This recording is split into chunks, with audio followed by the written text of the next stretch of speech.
ব্যাংকের সাদা চেকে সই করে নিছিল। ঘটনা প্রায় 2.5 বছর আগে। সার্চলাইটের 234তম পর্বের অনুসন্ধান, যে পর্বে তুলে ধরা হয় রূপালী ব্যাংকের এক কর্মকর্তার নানা কুকীর্তি। চেক আর যে পেপার সেগুলো আপনি রেডি রাখেন, লোন কিন্তু কুষ্টাতে নিতে হবে।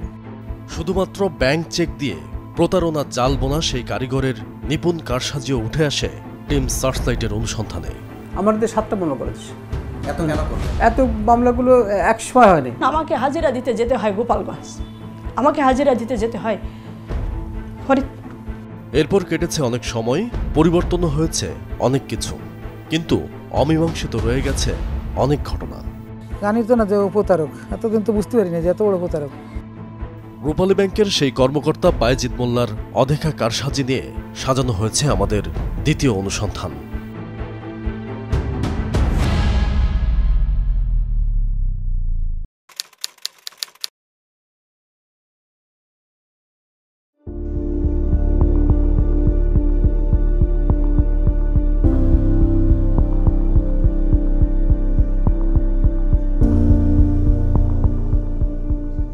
সামনে যাকে দেখছেন তিনি একটি সরকারি স্কুলের প্রধান শিক্ষক, নাম মোতাহার হোসেন। বাড়ি লালমনিরহাটের সীমান্তবর্তী পাটগ্রাম উপজেলায়। তার বিরুদ্ধে চেক ডিজনারের 2টি মামলা হয়েছে, তাও আবার বাড়ি থেকে 500 কিলোমিটার দূরে খুলনা জেলার আদালতে। আমরা জানতে চাই কিভাবে এই অদ্ভুত অঘটনে জড়ালেন মোতাহার হোসেন। বায়েজিদ মোল্লার সঙ্গে আমার পরিচয় হয় রূপালী ব্যাংকের এমডি আতাউর রহমান প্রধানের সঙ্গে। আমি দেখা করতে যাই ওনার অফিসে, ওয়েটিং রুমে ছিলাম কিছুক্ষণ, তাতে এই গল্পের সুবাদে পরিচয়টা হয়ে যায়। রূপালী ব্যাংকের তৎকালীন ব্যবস্থাপনা পরিচালক আতাউর রহমান প্রধান সম্পর্কে মোতাহার হোসেনের ভাতিজি জামাই। জামাইয়ের সঙ্গে দেখা করতে গিয়ে একই ব্যাংকের এজিএম পদে দায়িত্ব পালন করা বায়েজিদ মোল্লার সঙ্গে পরিচয় তার। অনিয়মের দায়ে তখন সাময়িক বরখাস্ত ছিলেন বায়েজিদ মোল্লা। একটু বলেন আপনার জামাইকে আমাকে সাসপেন্ড থেকে উইথড্র করুক, নাহলে আমার চাকরিটা চলে যাবে। গেলাম জামাইকে গিয়ে বললাম, জামাই তো রাগ করছে, এনার সঙ্গে কিভাবে পরিচয়, এ তো খুব বেয়াদব, এ তো আমার বিরুদ্ধেও এলিগেশন করে, আমাদের ব্যাংকের তো বদনাম ছড়াইতেছে। শ্বশুরের অনুরোধ জামাই না রাখলেও মোতাহার হোসেন আর বায়েজিদ মোল্লার মধ্যে বেশ সখ্যতা গড়ে ওঠে, একসময় যেটি বন্ধুত্বের রূপ নেয়।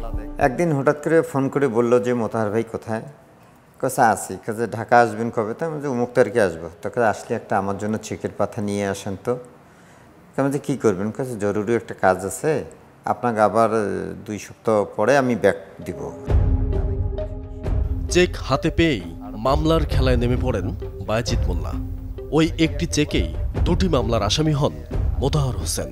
বায়েজিদ মোল্লার ভাড়াটে বাদী হোসনে আরা আর সুইটি ব্যাপারী খুলনা আদালতে মামলা দুটি করেন। সার্চলাইটের প্রথম অনুসন্ধানেও সুইটি ব্যাপারীর নাম উঠে আসে। 2টা মামলা যখন আমার বিরুদ্ধে হয়ে গেল, আমি তো একটু বিপদে পড়ে গেলাম যে এই খুলনা কোথায়, আমার পাটগ্রাম লালমনিরহাট বাসা, খুলনায় কোর্টে আসতে হবে অনেক দূর। তারপরে বায়েজিদ মোল্লাকে বললাম যে ভাই এটা কী হবে, কীভাবে সম্ভব এটা? কথা আমি আছি, সেটা কোনো চিন্তা নেই, আপনি আমাকে এইটা একটু কাজ করে দেন। কী কাজ? লিলিয়া খাতুনের নামে একটা মামলা করে দেন। ফাঁদে আটকে এবার বায়েজিদ মোল্লার কথা মতো 2টি মামলা করেন মোতাহার হোসেন। ভুল বুঝতে পেরে মামলা তুলেও নেন, যদিও নিজের মামলা থেকে নিস্তার পাননি এখনো। মোটেও ভালো লোক সে নয়, যে বিভিন্ন মনে করেন যে মামলা করাচ্ছে, আমার দ্বারা একজনে করাচ্ছে, ওর দ্বারা ওকে করাচ্ছে, প্লাস সবচেয়ে বড় যেটা সে করাপশন করতেছে অফিসের চেক দিয়ে। মনে করেন যে আমরা যে লোন নেই ব্যাংক থেকে, আমি না নেই হয়তো অন্য পার্টিরা যে লোন নিছে তাদের ওখান থেকে সে চেকগুলো সরাচ্ছে, সরে আবার মামলা করতেছে, টাকা দাবি করতেছে। ওগুলো তো ব্যাংকে থাকার কথা, ওই চেকগুলা। মোতাহার হোসেন নিজের ভুলেই বায়েজিদ মোল্লার খপ্পরে পড়েছেন। এমন অসংখ্য মোতাহার হোসেন ঘুরে বেড়াচ্ছেন আদালতের দ্বারে দ্বারে। ফিরছি একটি বিরতির পর।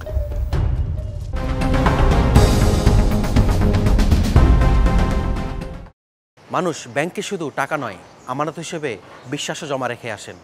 আর এই বিশ্বাসের সুযোগ নিয়েই বায়েজিদ মোল্লা খুলে বসেছেন মামলার দোকান। আর এই দোকানের বিক্রি দিন দিন এতটাই বেড়েছে যে দ্বিতীয়বারের মতো অনুসন্ধানে নামতে হলো। প্রথম অনুসন্ধানের কিছু বিষয়ে নজর দেওয়া যাক। সার্চলাইটের 234তম পর্বে দেখানো হয়েছিল রূপালী ব্যাংকের কর্মকর্তা বায়েজিদ মোল্লার নানা কুকীর্তি। খুলনা ও কুষ্টিয়ার রূপালী ব্যাংকের বিভিন্ন শাখায় তার প্রতারণার ফিরিস্তি তুলে ধরা হয়েছিল সেই পর্বে। এস এম বায়েজিদ আমার নামে মামলা করেছে, ওকে আজ পর্যন্ত আমি দেখি না। ওই সময়ে গ্রাহকের অজান্তেই তাদের নামে লাখ লাখ টাকা ঋণ করে সেই টাকা নিজের পকেটে ভরেছেন বায়েজিদ মোল্লা। ঋণ দেওয়ার প্রলোভন দেখিয়ে জামানত হিসেবে ফাঁকা চেক নিয়ে নিজের কাছেই রাখতেন। ব্যাংকের থেকে কাগজ আসলো কী করে? ব্যাংকের কাগজ তো ব্যাংকে থাকবে। সেই চেকগুলোই হয়ে ওঠে বায়েজিদ মোল্লার প্রতারণার হাতিয়ার। ব্যাংক চেকের নামধারী মালিকরা একের পর এক মামলায় জড়িয়ে পড়েন। এই মামলাগুলো দায়ের করতে বায়েজিদ মোল্লা নিজে, তার আত্মীয় স্বজন, এমনকি ভাড়াটে লোকদেরও ব্যবহার করেছেন। টিম সার্চলাইটের প্রতিবেদন প্রচারের পর তার দেয়া সব ঋণ পর্যালোচনা করে রূপালী ব্যাংক। 2016 সালের দিকে কুষ্টিয়ার কর্পোরেট শাখায় ব্যবস্থাপক থাকাকালে অর্ধশতাধিক ঋণ বিতরণে ব্যাপক কারসাজির প্রমাণও মিলে ওই নিরীক্ষা রিপোর্টে। তবে রূপালী ব্যাংকের রিপোর্টে একটি বিষয় সুকৌশলে এড়িয়ে যাওয়া হয়। যাদের নামে ঋণ অনুমোদন হয়েছে তারা এই ঋণ সত্যি গ্রহণ করেছেন কিনা সেটি স্পষ্ট করেনি নিরীক্ষা কর্মকর্তা। অর্থাৎ ঘুরিয়ে পেঁচিয়ে ঋণগুলো চাপিয়ে দেওয়া হয়েছে ভুক্তভোগীদের কাঁধেই।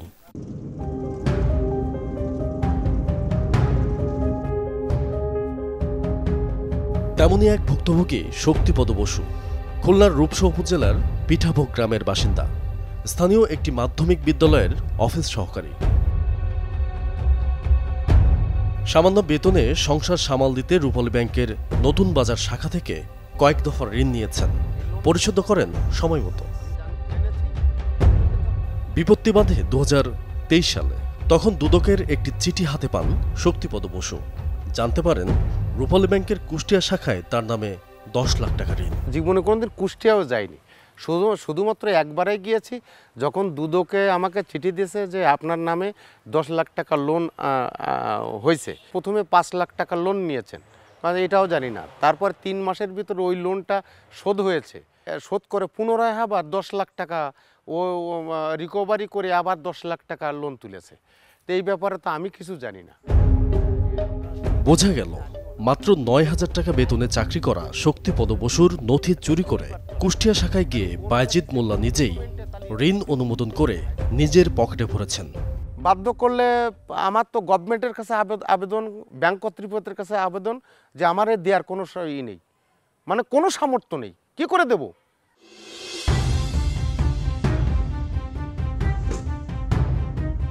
খুলনা শহরে পরিবার সমেত বসবাস করেন অবসরপ্রাপ্ত কলেজ শিক্ষক শাহাদাত হোসেন। পাশেই তার কলেজ পড়ুয়া মেয়ে সাদিয়া হোসেন। বায়েজিদের ঋণ জালিয়াতির শিকার বাবা মেয়ে দুজনই। বাবার নামে 20 লাখ, মেয়েকে উদ্যোক্তা দেখিয়ে 10 লাখ টাকার ঋণ অনুমোদন দেওয়া হয়েছে। আমি লোন করিনি, আমার নামে লোন তো তখন সম্ভবও না, কারণ যে চাকরি করে সে 10 লাখ টাকা লোন পায় না। কিন্তু আমি তো স্টুডেন্ট, আমার তো আইডি কার্ডই হয়নি, কিন্তু আমার নামে 10 লাখ টাকা লোন হবে কি করে? কিন্তু উনি যেটা কিভাবে করেছে সেটা আমি জানি না। আমাদের বাড়ি খুলনায়, এইখানে খুলনার লোক কিভাবে কুষ্টিয়া থেকে লোন করে? এটা কি আদৌ সম্ভব? আর যে আইডি কার্ড হয়নি তার নামে লোন, এটা সম্ভব? শক্তিপদ বসুর মতো শাহাদাত হোসেনও রূপালী ব্যাংক থেকে ঋণ নিয়েছিলেন, সময় মতো পরিশোধ করেন। দ্বিতীয়বার ঋণ নিতে গিয়ে প্রয়োজনীয় নথিসহ আবেদন করলে কুষ্টিয়ায় বদলি হয়ে যান বায়েজিদ মোল্লা। সেখানে গিয়েই এই অঘটন ঘটান।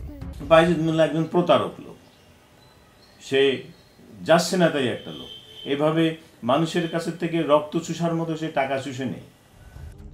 ভয়ঙ্কর ব্যাপার হলো ভুক্তভোগী বাবা মেয়ের অন্তত 20টি করে ফাঁকা চেক রয়েছে বায়েজিদ মোল্লার হাতে, যেগুলো ব্যাংকে জামানত থাকার কথা। ওই চেক ব্যবহার করেই তাদের বিরুদ্ধে গোপালগঞ্জে 2টি এবং খুলনায় 3টি মামলা দায়ের হয়েছে। লেনদেন তো দূরের কথা, মামলার বাদীদের কাউকেই চেনেন না বাবা মেয়ে। আমি চেক দিলাম ব্যাংকে আমার লোন করার জন্য, কিন্তু সেই চেক কেন রহমতের কাছে গেল, কেন ইবাদত হোসেনের কাছে গেল, কেন কামরুল হাসানের কাছে গেল, কেন গেল? পরদিন শক্তিপদ বসু ও শাহাদাত হোসেনকে সাথে নিয়ে রূপালী ব্যাংকের নতুন বাজার শাখায় টিম সার্চলাইট। উদ্দেশ্য তাদের চেকগুলো সম্পর্কে বিস্তারিত জানার চেষ্টা।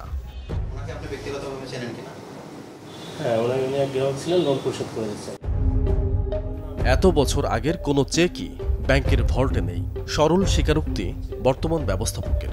তবে চেক যে চুরি হয়েছে সেটিও মানতে নারাজ তিনি।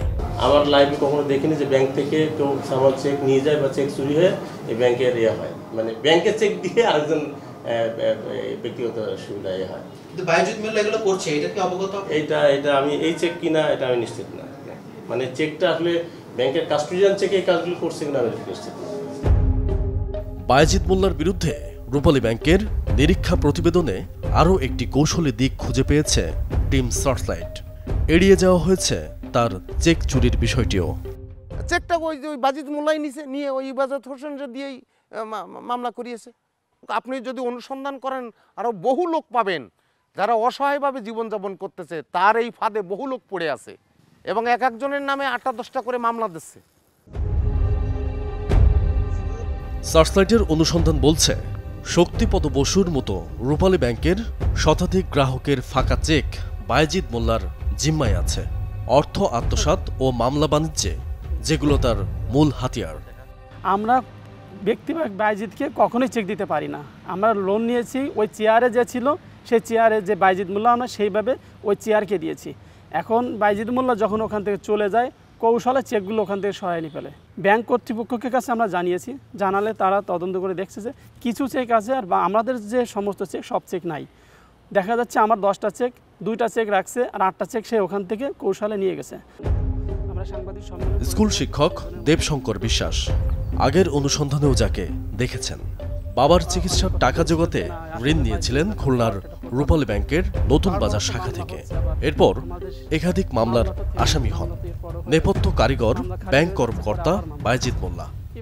যে চেক আত্মসাৎ, এটা আমরা সরকারের কাছে বিভিন্ন সময় আবেদন করেছি, সরকারি কর্তৃপক্ষের কাছে, দুদকের কাছে, এমনকি বাংলাদেশ ব্যাংকের কাছে, রূপালী ব্যাংক হাই অথরিটির কাছে আমরা এই চেক উদ্ধারের জন্য, এমনকি চেক উদ্ধারের মামলাও করেছি কোর্টে। সব আনুষ্ঠানিকতা শেষে এবার বাইজিদের সহযোগীদের পথে ফেরানোর কাজে হাত দেন। সফলও হয়েছেন খানিকটা।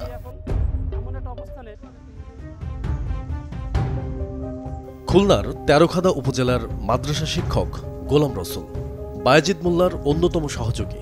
আগেরবার বাড়িতে গেলেও ধরা দেননি, তবে এবার আর বাদ সাধলেন না। আমি ভুল করছি, টোটাল ভুল করছি। আসলে সত্যি জানি তো না যে ও প্রতারক, এতদিন তো বুঝতে পারি না যে এত বড় প্রতারক। গোলাম রসুলের উপলব্ধির পর এবার আমরা তার কাছে মামলাগুলোর নেপথ্য ঘটনা জানতে চাইলাম। আপনি মামলা করলেন কিভাবে? মামলা করছিলাম কি, ওই চেক দিছিল, ওই বাজিদ বুঝছেন, চেক দিছিল আমাকে। চেক পেল কোথায়? চেক ওই ব্যাংকেতে নিয়ে নিছিল। আরও অনেকের মতো গোলাম রসুলও বাইজিদ মোল্লার কাছে জিম্মি। তার নামেও 10 লাখ টাকার ঋণ আর কিছু ফাঁকা চেক। ফলে বাধ্য হয়ে বাইজিদ মোল্লার হাতের পুতুল বনে গেছেন এমন দাবি গোলাম রসুলের। এখন তো বুঝতেছি পুরো প্রতারক, সারা বাংলাদেশের মধ্যে মানে সিটারের মধ্যে 1 নম্বরের মধ্যে আছে। শেষে বাইজিদ মোল্লার হুমকি তোয়াক্কা না করেই মামলাগুলো তুলে নেয়ার অঙ্গীকার করলেন।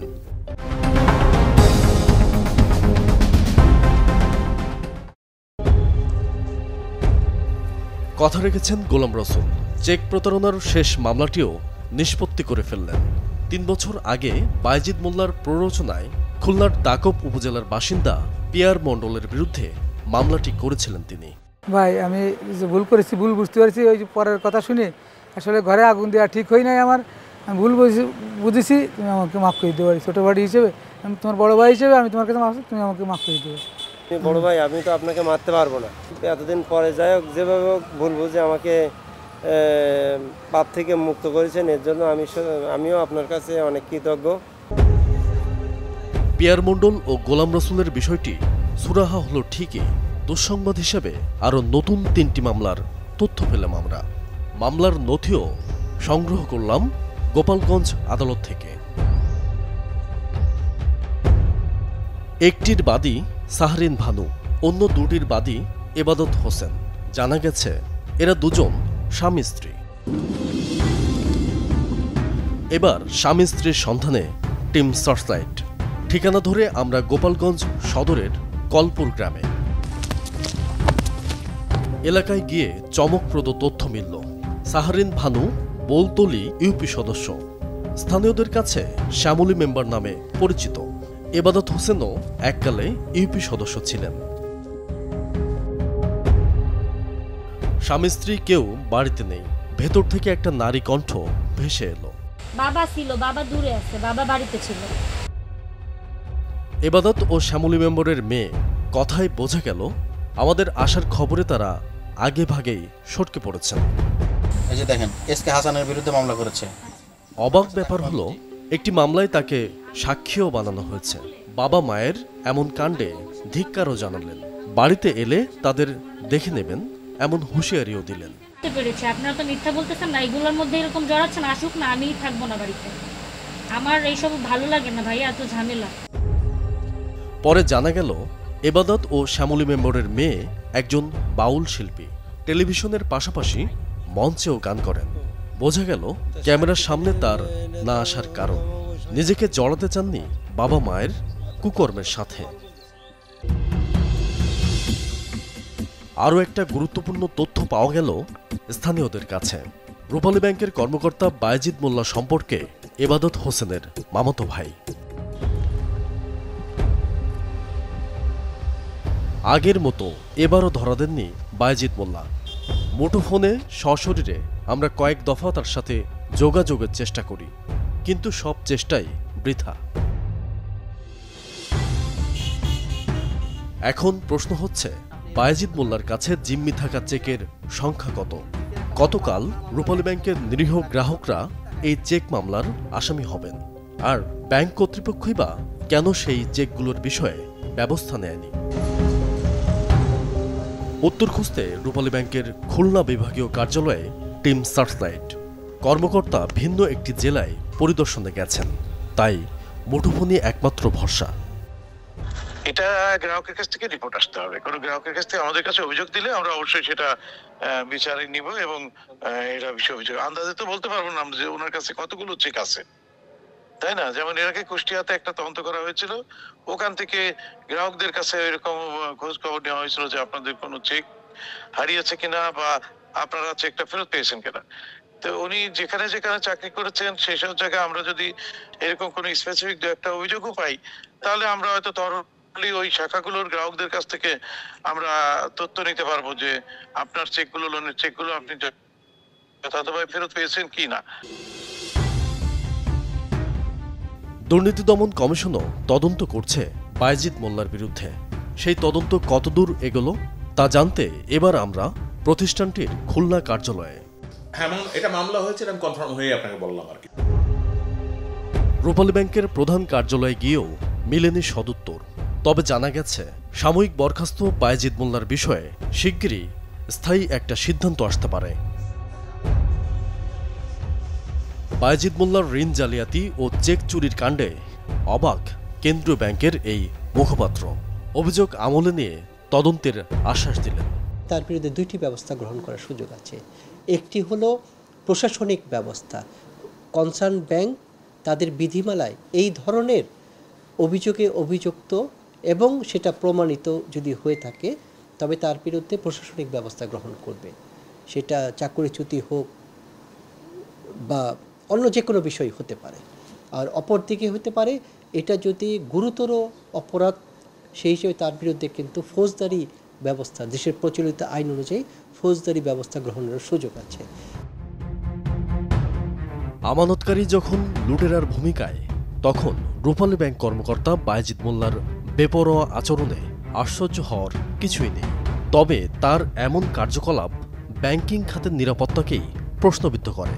কর্তৃপক্ষ দ্রুত ও স্বচ্ছ তদন্ত করে ব্যবস্থা না নিলে পরিস্থিতি আরও ভয়াবহ রূপ নিতে পারে। দর্শক, সুনির্দিষ্ট কোনো তথ্য, পরামর্শ কিংবা অভিযোগ থাকলে যোগাযোগ করতে পারেন স্ক্রিনে দেখানো নম্বরে। জানাতে পারেন সামাজিক যোগাযোগ মাধ্যমেও।